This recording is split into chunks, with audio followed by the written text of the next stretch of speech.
जब वो काम कर रहा होता है तो वो जवान होता है, जब वो घर में बैठ जाता है तो समझें कि वो बस आर्टिस्ट ख़त्म हो गया है। फीमेल अपने आप को बूढ़ी नहीं कहती, आप पहली खातून हो जो अपने आप को बूढ़ी कहती हो। बूढ़ी तो नहीं, वो माशाल्लाह जवान हो। नहीं, ऐसी बात नहीं कि इंसान को ना जो हकीकत है ना उसको अपनाना चाहिए। जो हकीकत को अपनाते हैं ना वो फिर कभी ज़िंदगी में मार नहीं खाते। तो झूठ की दुनिया से इंसान को निकलना चाहिए, उस सच को अपनाना चाहिए, मैं ये कहती हूँ।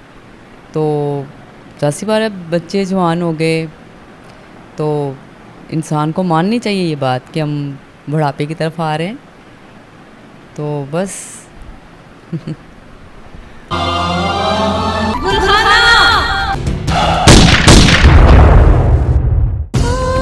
फायज़ा बीबी, लोग कहते हैं, शोबिज़ दुनिया वाले जितने भी लोग हैं वो कहते हैं कि ये फील्ड ख़ासकर फ़ीमेल के लिए अच्छा नहीं है, आप क्या कहती हो?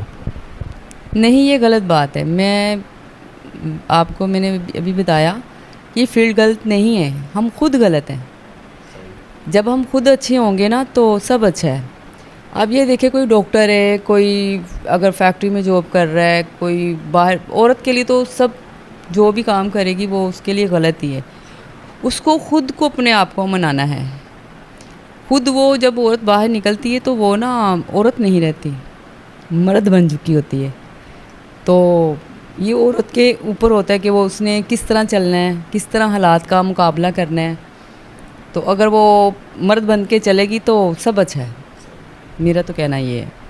फायज़ा बीबी, आप दुल्हन के ड्रेस में नज़र आ रही हो नाजरीन को, किसकी दुल्हन बनी हो?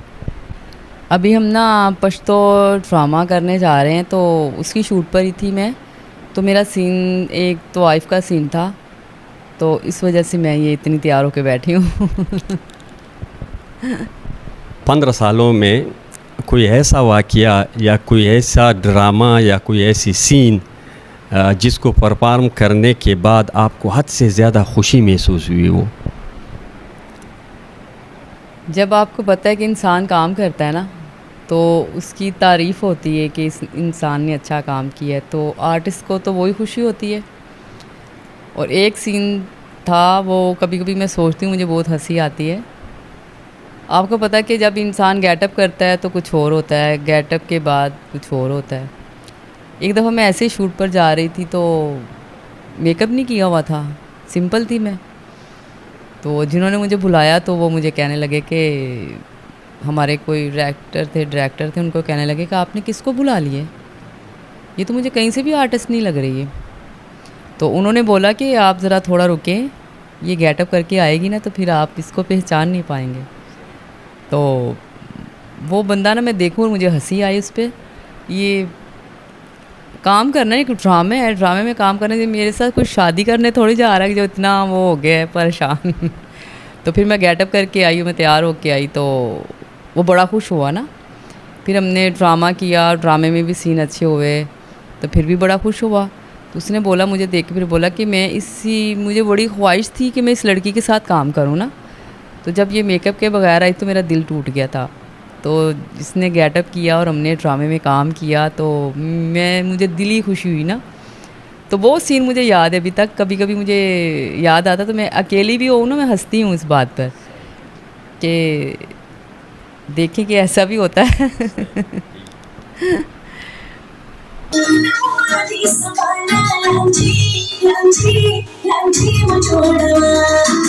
आखिर में वतन चैनल के नाजरीन को अगर कोई ज़बरदस्त पैगाम जहन में हो? मैं बेटी के हवाले से बात करूँगी कि माँ बाप को बेटियों का साथ देना चाहिए। बेटी को पढ़ाएं लिखाएं, उसको हर हुनर सिखाएं और माशरे के सामने खड़े होने की हिम्मत दिलाएं, क्योंकि माँ बाप को बेटी को माँ बाप से हौसला मिलता है। तो मैं चाहती हूँ कि माँ बाप को अपनी बेटी के साथ खड़ा होना चाहिए।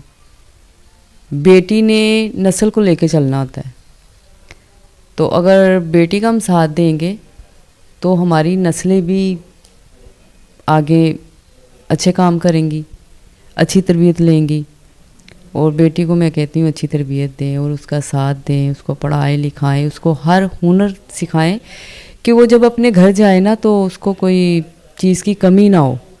नसीब का कहते हैं कि माँ बाप जो है ना बेटी को जन्म देता है, कर्म नहीं देता। अगर माँ बाप के बस में हो ना तो वो तो अपने हाथों से अपनी बेटी का नसीब बहुत अच्छा लिखें। और मेरी दुआ है कि अल्लाह पाक सबकी बेटियों के नसीब अच्छे करे, वो अपने घरों में आबाद रहें, खुश रहें, अल्लाह पाक उन्हें नेक बनाए और माँ बाप की इज़्ज़त करना सिखाएं। और मैं और क्या बोलूँ, बस यही बोल सकती हूँ। थैंक्स फाइज़ा बीबी कि आपने कराची शहर में इतनी मसरूफ़ वक्त में जो आप एक ड्रामे में अपने फन का मुजाहरा कर रही हो, इसी ड्रामे से अपने वक्त निकाला और मेरे चैनल वतन पे इंटरव्यू किया। थैंक्स ग्रानो का तुमको दाऊ यो डेरा बाकमाल एक तरफ फाइज़ा